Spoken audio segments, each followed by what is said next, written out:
নির্বাচন কমিশনে ২০২৪ সালের বছরের অডিট রিপোর্ট জমা দিয়েছে বিএনপি।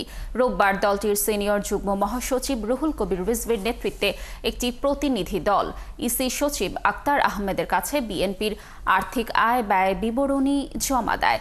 ২০২৪ সালে বিএনপির আয় হয়েছে ১৫,৯৪,৮৪২ টাকা আর ব্যয় হয়েছে ৪,৮০,০৪,৮২০ টাকা। রুহুল কবির রিজভী সাংবাদিকদের বলেন, গণতন্ত্র নস্যাৎকারীরা নির্বাচন বানচালের চক্রান্ত করছে। সরকারকে এ ধরনের ষড়যন্ত্র মোকাবিলার আহ্বান জানান তিনি। অতীতে মেরুদণ্ডহীন লোকদের ইসিতে নিয়োগ দিয়ে কারচুপির নির্বাচন করেছে আওয়ামী লীগ অভিযোগ করেন বিএনপির এই শীর্ষ নেতা।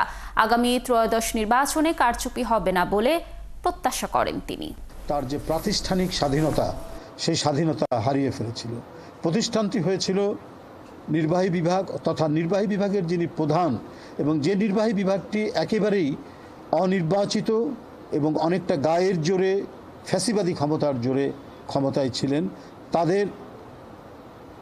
তাদের যে ফ্যাসিবাদী যে অস্ত্রের একটি প্রতিষ্ঠান হিসেবেই এটা তারা গড়ে তোলার চেষ্টা করেছে। বিষয়গুলিকে আইডেন্টিফাই করে যাতে কোনো ধরনের নির্বাচন বিরোধী গণতন্ত্র বিরোধী শক্তি কোনো ধরনের চক্রান্ত যাতে করতে না পারে, সেটা তো দেখার দায়িত্ব হচ্ছে অন্তর্বর্তীকালীন সরকারের।